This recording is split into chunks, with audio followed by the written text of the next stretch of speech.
Alam kong hindi niyo ako kilala, pero tara, samahan niyo ako sa aming araw ngayong undas.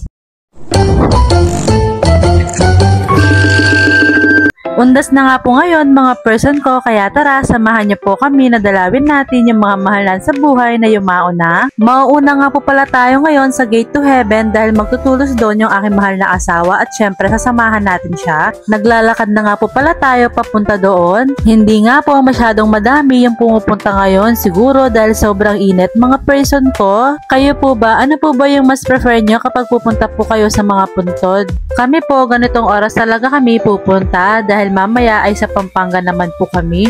Sinisindihan na nga ng aking mahal na asawa yung dala naming mga kandila. Palagi nga rin po namamatay yung kandila dahil malakas po yung hangin. Tapos eto yung aking mahal na asawa ay panay naman yung sindi. Pinagpawisan na nga po siya o mga person ko pero okay lang po yan. Hindi nga rin po pala namin kasama sila mama at papa ng aking mahal na asawa dahil mamaya na lang daw po sila, mamayang hapon po. Sa mga oras nga po na ito mga person ko ay hindi na po namamatay yung mga kandila kahit malakas po yung hangin dahil sabi ko sa aking mahal na asawa ay itayo yung mga kandila ng paislan. Ganun po yung gawin yung technique para hindi na po patay sindi yung kandila. Nagtagal nga po pala kami ng isang oras dito tapos maya maya ay nagkaayaan na kaming umalis na aking mahal na asawa at sabi ko sa kanya nagutom ako kaya eto bumili po kami ng 20 pesos na kwek-kwek at saka po sumpya na tig 15 pesos. Fast forward po mga person ko, kung kanina po ay naka-tricycle kami, ngayon ay naka-single na po mga person ko dahil pupunta po tayo dito sa may Dinalupihan Memorial Park naman. Pagkatapos naman ay pupunta na po sa may Pampanga. Yung pupuntahan po namin dito ay yung mama ng best friend na aking mahal na asawa.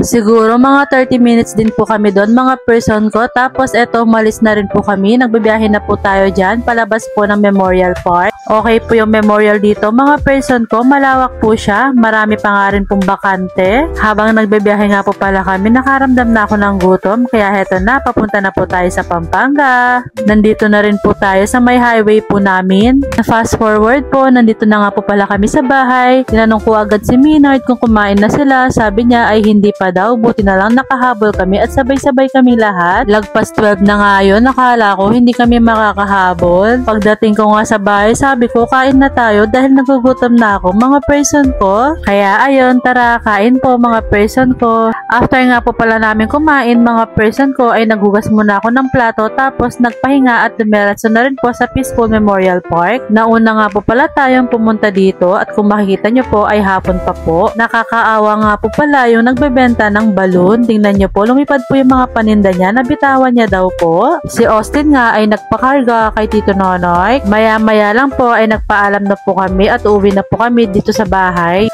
Tapos dadiretso naman po tayo sa Virgen de los Remedios Cemetery. Maglalakad na lang po tayo dahil malapit lang po mga person ko. Kami nga po yung sabay-sabay na pumunta dito. Rugo at nakong kalisangan datangken mga person ko. Anak kasing kapali. Nandito na nga po pala tayo sa puntod nila. Bali 4 po sila dito. Mga person ko, may kanya-kanya nga rin po silang dalang electric fan mga person ko dahil sobrang init po. Yung sa amin nga po ay nakalimutan namin. At heto naman po si Pat at saka Thea, kinukuha po or iniipon po yung mga nalusaw na kandila. Naalala ko tuloy, dati ginagawa rin po namin yan.